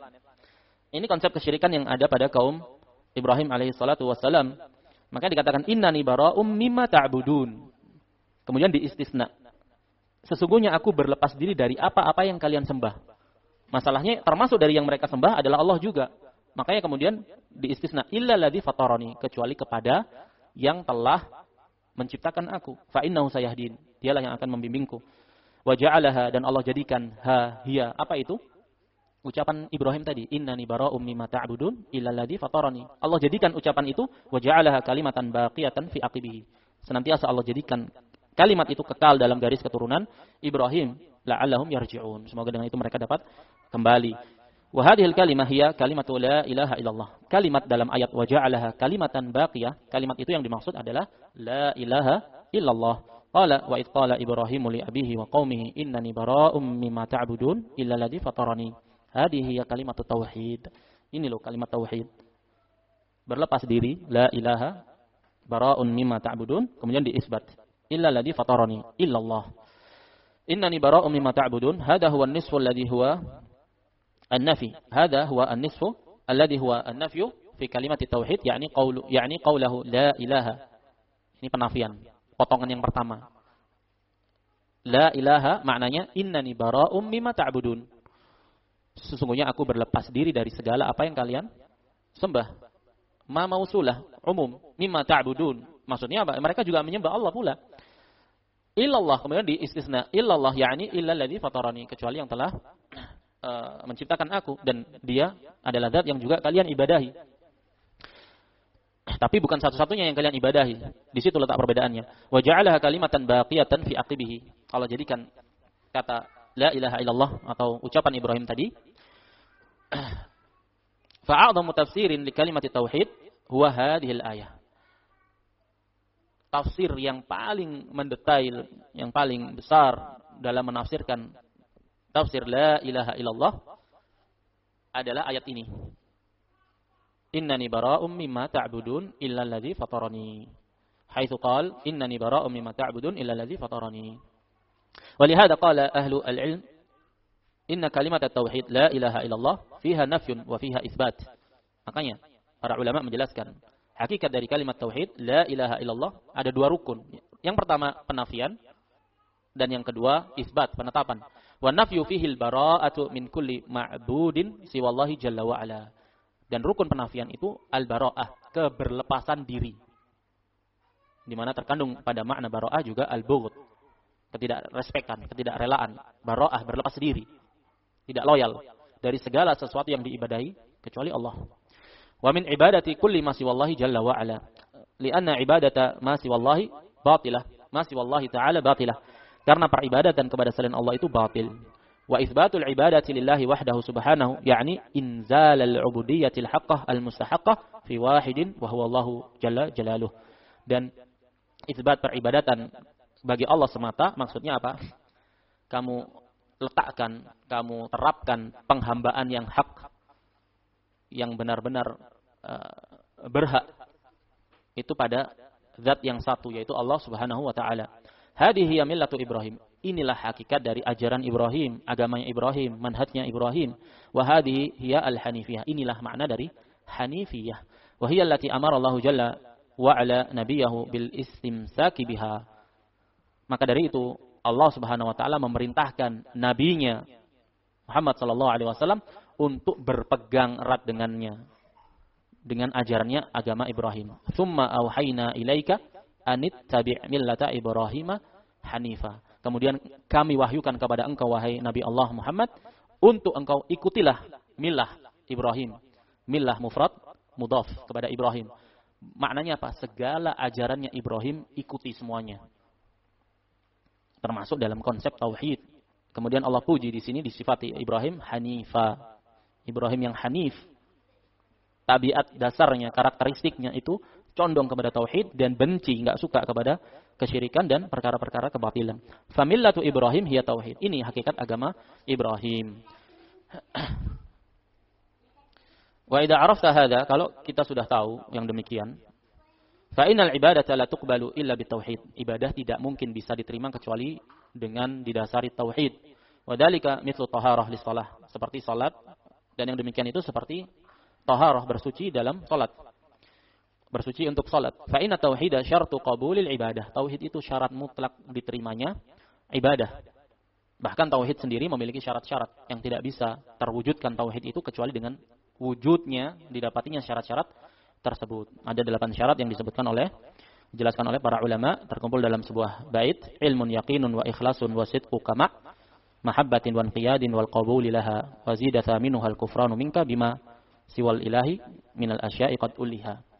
Syarat-syarat dari tauhid: ilmu, yakin, ikhlas, kejujuran dalam menerima tauhid, mahabbah, kecintaan, direalisasikan dalam inqiyad, tunduk, beramal dengan amalan-amalan ketaatan, wal qabul, menerima tauhid itu. Dan yang ke-8, kufur, ingkar terhadap segala sesuatu yang diibadahi, dijadikan ilah selain Allah. Fa inna tauhida syartu qabulil ibadah, yakni al-ikhlasu wa taharah syartu sihhatis shalah. Tauhid, ikhlas yang dimaksud itu syarat mutlak diterimanya ibadah. Ikhlas maknanya apa? Memurnikan perbuatan tersebut, ibadah tersebut hanya untuk Allah Subhanahu wa taala. Wa taharatu syartu sihhatis shalah, sementara taharah itu sendiri syarat sahnya salat. Fakama annahu la tasihhu as-salatu illa bi taharah, fakadzalika la tasihhu ibadatu ahadin illa idza kana muwahhidan. Sebagaimana salat itu sendiri tidak sah kecuali dengan taharah, demikian pula ibadah itu tidak bisa sah kecuali dengan keberadaan dirinya sebagai ahli tauhid. Dia harus menjadi ahli tauhid terlebih dahulu agar ibadah dirinya itu menjadi sah. Walau kana fi jabhatihi atharus sujud, meskipun dalam jidatnya itu, meskipun pada jidatnya itu, apa jidat itu? Kening. Meskipun pada keningnya itu ada bekas sujud menghitam. Tidak bisa diterima kecuali harus didasari terlebih dahulu dengan tauhid. Dia harus menjadi ahli tauhid terlebih dahulu. Au kana shawaman bin nahar, atau dia ahli puasa, sudah puasa Daud tidak pernah lepas darinya. Qawaman bil lail, ahli dalam salat malam. Amalan-amalan ibadah yang besar. Tidak akan itu bisa sah diterima dari dirinya kecuali disertai dulu dengan tauhid. Dia harus menjadi ahli tauhid terlebih dahulu. Harus mewujudkan tauhid kepada Allah Subhanahu wa taala. Fa inna syarta qabuli dzalika an yakuna muwahhidan mukhlisa. Syarat untuk diterimanya segala amalan-amalan tadi itu adalah dia harus menjadi seorang ahli tauhid yang memurnikan, menunggalkan, mengesahkan Allah dalam segala bentuk peribadatannya. Qala jalla wa ala, Allah Subhanahu wa taala jalla wa ala berfirman di dalam surat Az-Zumar, "Wa laqad uhiya ilaika wa ilal ladzina min qablika la in asyrakta la yahbatanna 'amaluk wa la takunanna minal khasirin. Balillaha fa'bud wa kum minasy syakirin." Dan sungguh telah diwahyukan kepadamu kepada Nabi Muhammad SAW dan kepada orang-orang yang sebelummu dari kalangan para rasul dan para nabi. Apa itu? La in asyrakta, seandainya engkau wahai nabi melakukan kesyirikan. Ini Nabi SAW, meskipun tidak mungkin beliau melakukan kesyirikan, tapi Allah permisalkan di sini. Seandainya nabi yang memiliki kedudukan yang tinggi, yang mulia di sisi Allah, seandainya saja beliau melakukan kesyirikan, Allah katakan la yahbatanna amaluk, benar-benar akan batal, akan hancur semua amalanmu. Wala takunanna minal khasirin, dan benar-benar kamu akan menjadi orang-orang yang merugi. Bahkan hanya kepada Allah lah kamu itu beribadah. Kemudian Allah akhiri ayat wa kum minasyakirin, dan jadilah kamu termasuk dari orang-orang bersyukur. Maka seorang yang bertauhid, mentauhidkan Allah, ini secara tidak langsung dia telah mewujudkan salah satu bentuk-bentuk syukur kepada Allah Subhanahu wa taala. Wa qala jalla wa ala fil kufar wa qadimna ila ma amilu min amalin faja'alnahu haba'an manthura. Allah berkata tentang orang-orang kufar, wa qadimna ila ma amilu min amalin, dan kita paparkan atas apa yang mereka amalkan dari amalan-amalan. Maknanya di sini apa? Orang-orang kufar ini bukan orang-orang yang tanpa amal, hidup tanpa amal. Mereka punya amalan-amalan ketaatan. Orang-orang musyrik, mereka punya amalan-amalan ketaatan kepada Allah Subhanahu wa taala. Tapi Allah katakan faja'alnahu haba'an manthura, tapi kami jadikan amalan-amalan tersebut seperti debu-debu yang berterbangan, tidak ada harganya. Kenapa? Karena mereka mempersekutukan Allah. Fa'azimul ibadati wa kasratul ibadati idza lam takun ma'al ikhlas fa innaha ghairu maqbulah. Ibadah yang besar, ibadah yang luar biasa, banyaknya ibadah, kalau tidak didasari dengan ikhlas, pemurnian, amalan ibadah tersebut hanya untuk Allah, atau pemurnian segala bentuk jenis peribadatan hanya untuk Allah, maka tidak akan bisa diterima ibadah darinya. Kama anna ar-rajula yusalli salatan 'azimatan yutilu fiha al-qiyam wa yutilu fiha ar-ruku' wa yutilu fiha sujud wa yuhassinuha jidda wa qad dakhala fiha 'ala ghairi taharah. Contohnya, seseorang salat dengan salat yang benar-benar luar biasa sifatnya. Berdirinya itu lama, rukuknya itu lama, sujudnya lama, bahkan salat 2 rakaat aja bisa sampai 4 jam misalkan. Salat yang luar biasa, dia tumaknina, dia benar-benar bagus dalam menegakkan salat tersebut. Tapi dia lakukan salat itu tanpa berwudu terlebih dahulu, tanpa bersuci. Fahadi salatun ghairu maqbulatin bil ijma'. Salat dia itu tidak akan bisa diterima. Ijma'. Bahkan nas la yaqbalullahu salatan bi ghairi tahur. Allah tidak akan menerima salat tanpa bersuci. La yaqbalullahu salata ahadikum idza ahdatha hatta yatawadda. Allah tidak akan menerima salat salah seorang dari kalian ketika dia berhadas kecuali dia berwudu. Wa qad dakhala fiha ala ghairi taharah. Fa hadhihi salatun ghairu maqbulatin bil ijma'. Li'anna taharata syartu sihhati shalah kama thabata fi sahih. Anna Nabiy sallallahu alaihi wasallam qala la yaqbalu Allahu salata ahadikum idza ahdatha hatta yatawadda. Wa qala la salata illa bituhur. Wa hadha syartun muttafaqun alaihi, ay ijma' kaum muslimin. Bahwasanya taharah itu syarat sahnya salat. Sebagaimana sabda Nabi SAW, Allah tidak menerima salat salah seorang dari kalian apabila berhadas sampai orang tersebut berwudu. Dan dalam riwayat yang lain tidak ada salat kecuali dengan bersuci. Dan ini syarat yang disepakati. Wa hadha taqribun li hadhil mas'alatil 'azimah wa illa fa inna syartal ikhlas wa tauhid li qabulil ibadati a'zam min syartit taharati li qabulis shalah. Syekh Shalih Al-Utsaimin menjelaskan di sini permisalan Syekh Muhammad bin Abdul Wahab ketika mempermisalkan antara tauhid dan salat, antara ibadahnya seseorang yang tanpa tauhid dipermisalkan dengan seseorang yang salat tanpa taharah. Ini hanya sekedar pendekatan pemahaman saja terhadap perkara yang besar ini. Wa illa,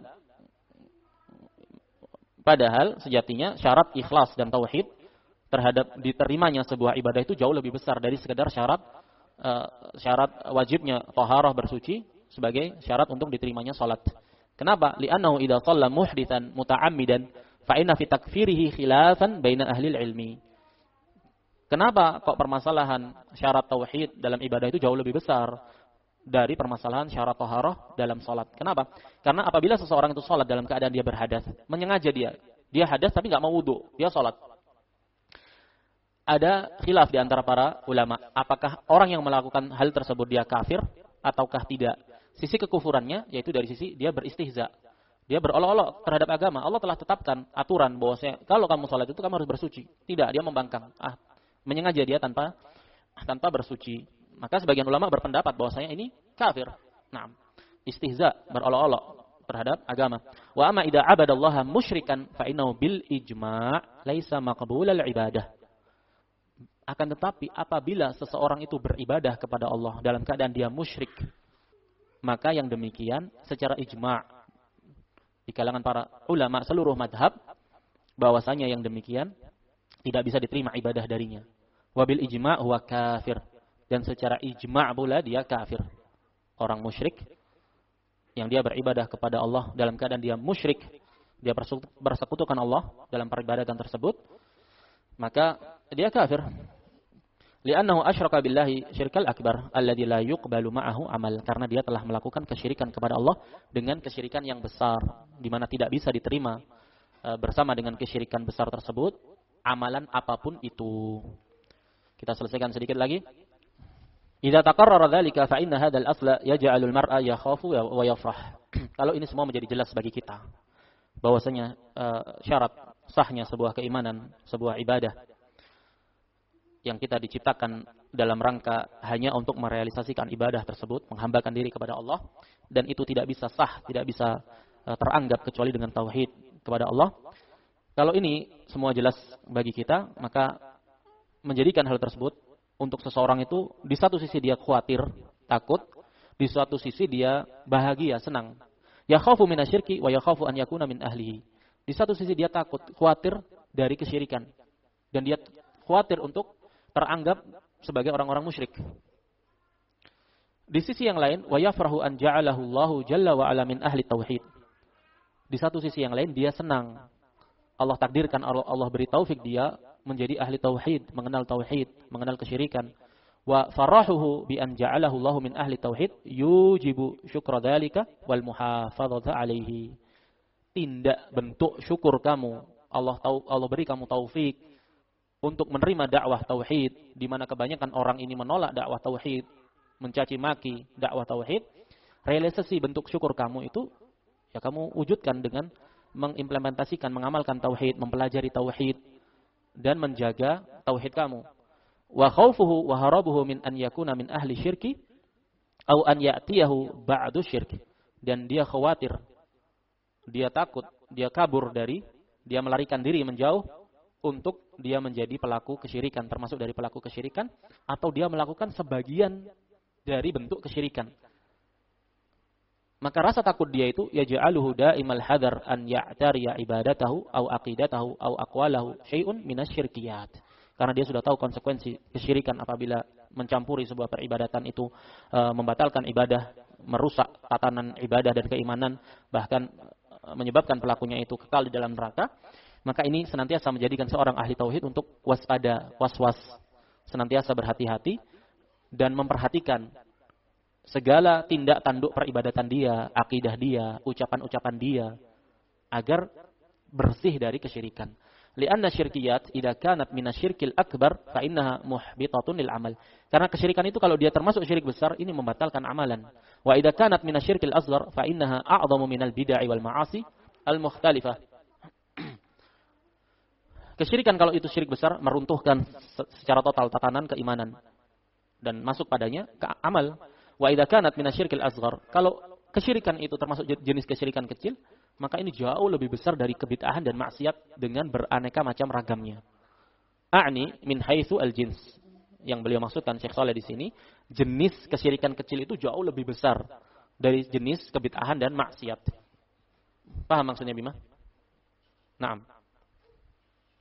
Wa hadza la syakka yaj'alul mar'a al-khaif.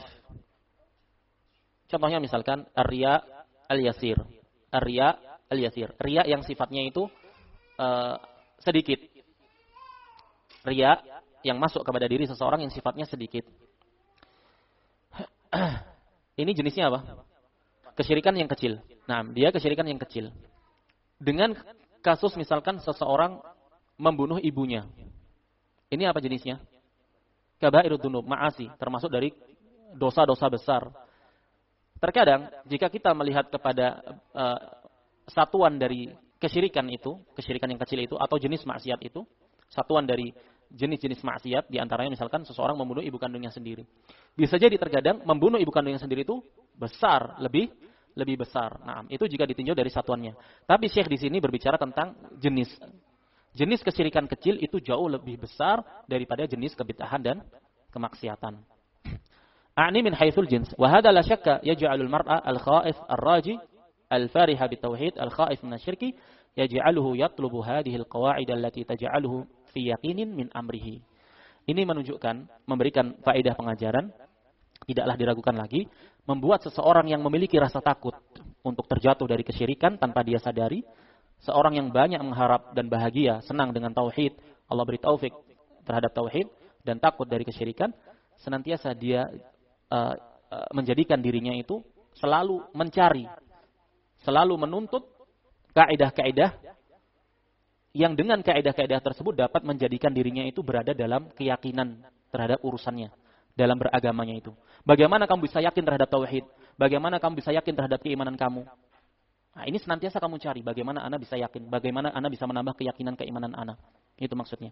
Wa tauhidu wa syirku fi da'watil imamil muslihi rahimahullah liman ta'ammalahu qad yakunu ma'ahu syai'un minat taraddudi aw asyak fi sihhati ma ja'a bihi syaikhu min jihati taqriril masail.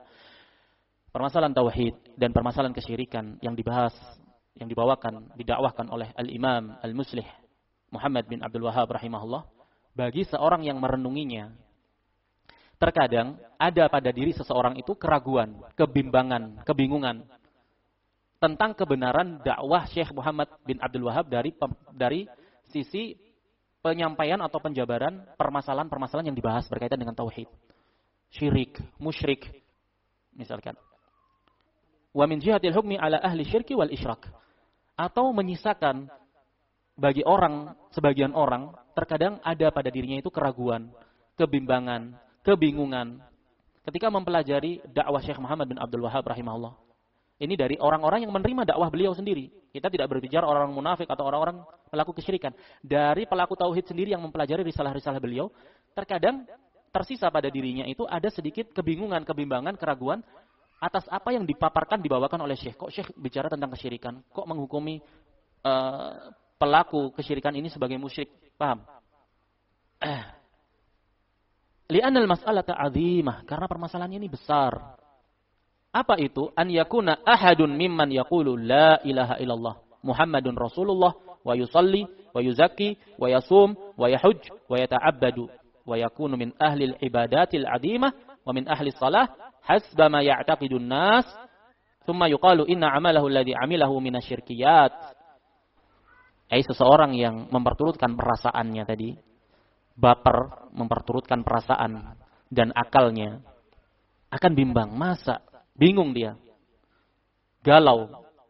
Bagaimana bisa Syekh, ingat, yang menjadi lahan dakwah Syekh Muhammad bin Abdul Wahhab ini, jangan dibayangkan orang-orang yang di luar dari orang-orang yang menisbatkan kepada selain Islam, dari agama-agama yang ada.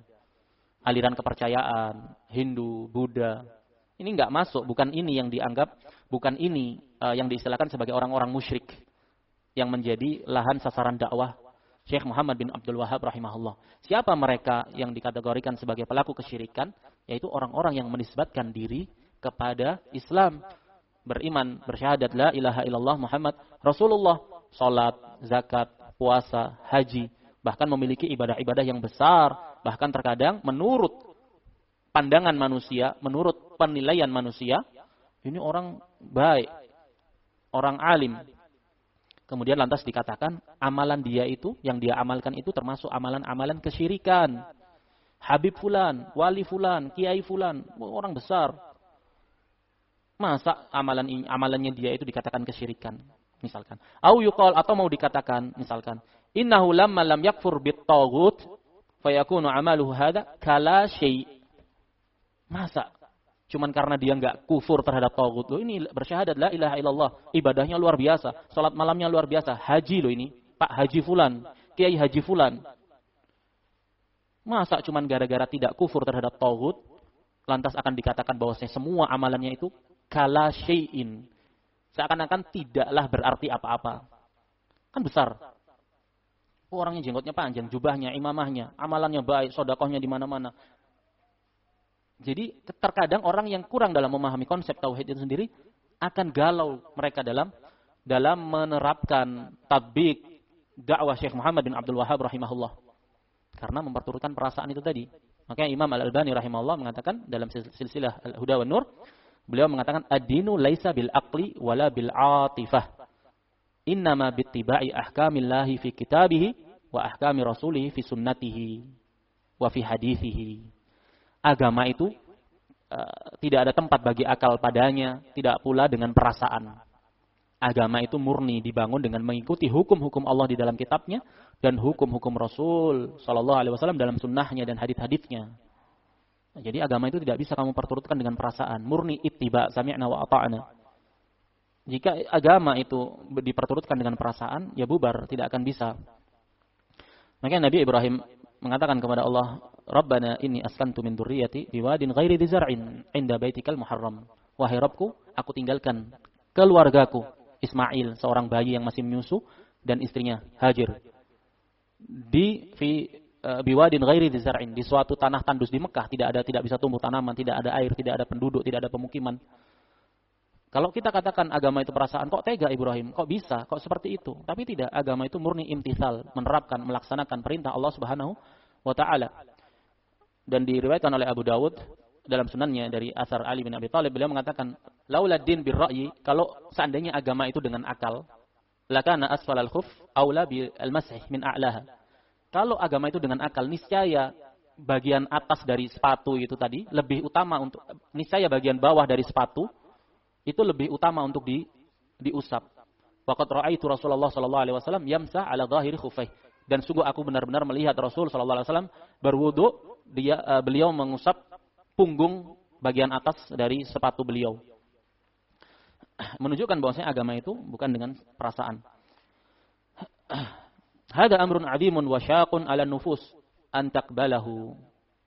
Hai nufus dhaifah, bagi jiwa-jiwa yang lemah, jiwa-jiwa yang tidak memahami konsep tauhid, jiwa-jiwa yang sudah terkontaminasi dengan pemikiran-pemikiran yang menyimpang, pemikiran-pemikiran yang tersusupkan, akan merasa berat untuk menerima konsep dakwah Syekh Muhammad bin Abdul Wahhab rahimahullah taala. Bagaimana bisa orang muslim kok bersyahadat, kok memiliki amalan-amalan soleh, menjalankan rukun-rukun Islam, kok bisa cuman hanya karena beramal amalan syirik, meminta syafaat kepada mayit-mayit, meminta hajat kepada mayit-mayit yang itu orang soleh memiliki kedudukan, atau cuman karena tidak kufur terhadap taghut, masa dia menjadi kafir?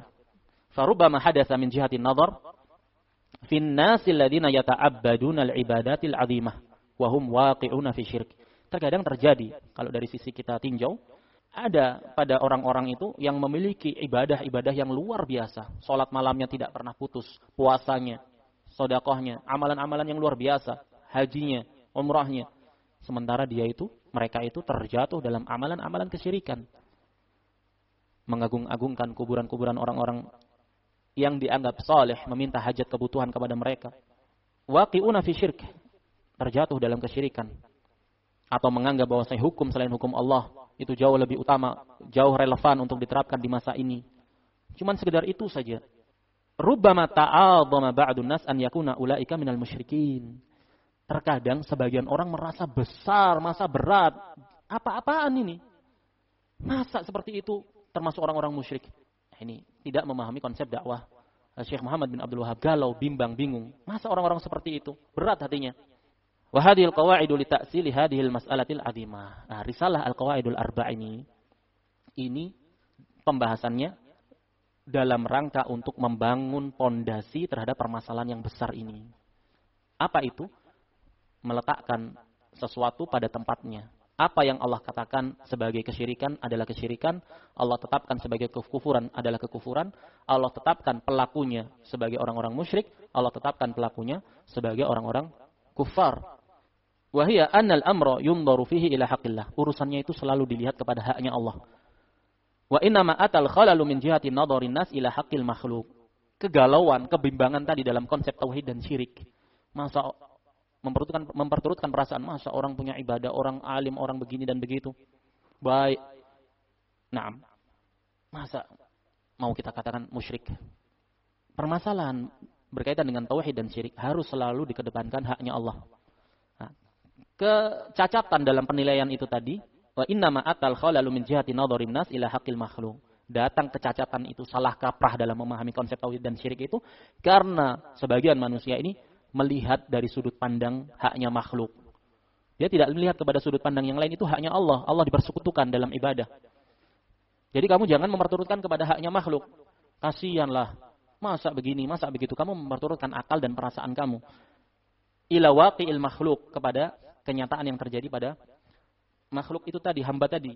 Walakin law nadharu ila haqqillahi jalla wa ala alladhi khalaqal insana fasawwahu wa addalahu walladhi khalaqas samawati ala hadha an-nahwi al-ajib wa hadhihi al-ardha wa aqama ad-dalaila ala wahdaniyatihi fi rububiyyatihi wa ja'ala dhalika fi an-nafsi wa fil afaq wa fima hawlahu yaj'alu annahu la hujjata limusyrikin 'ala Allah jalla wa ala. Walakin Allah subhanahu wa ta'ala ba'atha ar-rusula rahmatan liiqamatil hujjati wa li'lanin nadhir. Akan tetapi seandainya manusia ini mau sportif, insaf, meletakkan sesuatu pada tempatnya, meletakkan akal dan perasaannya itu jauh di bawah dan mengedepankan, mengangkat tinggi-tinggi hukum-hukum Allah subhanahu wa ta'ala, ketentuan-ketentuan yang telah digariskan, ditetapkan oleh Allah dari hukum-hukumnya, dia tahu bahwasanya Allah itu yang menciptakan manusia, menyempurnakan bentuknya dari segumpal darah sampai Allah tumbuhkan dia, Allah sempurnakan bentuknya. Allah yang menciptakan langit yang sangat fenomenal ini, menciptakan bumi. Allah telah menegakkan dalil-dalil atas keesaannya, bahwasanya Allah itu satu-satunya, wahdaniyatihi. Allah tegakkan itu semua, Allah tunjukkan itu dalam perkara rububiyah. Maksudnya apa? Wa aqama dalail ala wahdaniyatihi fi rububiyah.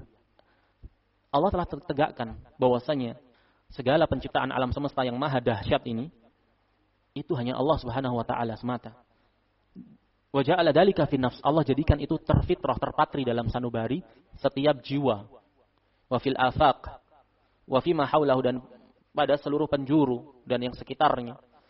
Itu semua kalau mau direnungi dalam-dalam akan menjadikan seseorang menyadari bahwasanya tidak ada hujjah, tidak ada alasan lagi bagi orang-orang musyrik yang menyekutukan Allah Subhanahu wa taala. Dalam artian cukup bahwasanya kita sadari dalam sanubari itu, terpatri dalam jiwa kesadaran kita bahwasanya hanya Allah saja yang menciptakan segala alam semesta yang maha dahsyat ini. Harusnya itu saja harusnya cukup untuk seseorang itu menunggalkan, mengesahkan Allah dalam ibadah. Tapi termasuk bentuk perwalian Allah, bentuk rahmat Allah kepada hamba-hambanya, Allah tidak cukupkan itu. Allah tambah, Allah berikan penguat lagi kepada mereka. Allah utus para rasul. Dalam keadaan ini bentuk rahmat kasih sayang Allah. Agar apa? Agar manusia itu sadar diri, kembali kepada fitrahnya. Bahwasanya zat yang menciptakan segala alam semesta yang maha dahsyat ini adalah zat satu-satunya yang berhak untuk diibadahi. Tapi Allah utus para rasul liiqamatil hujjah, untuk menegakkan hujjah. Ani abudullaha wajtanibut taghut. Ibadahilah Allah dan jauhilah taghut. Kenapa? Karena Allah lah yang menciptakan segala alam semesta ini. Wali i'lanin nadhir, untuk memberikan peringatan kepada umat manusia. Dengan demikian kita telah selesai dari pertemuan yang pertama. Baik, kita cukupkan sampai di sini. Subhanakallahumma wa bihamdika asyhadu an la ilaha illa anta astaghfiruka wa atubu ilaik.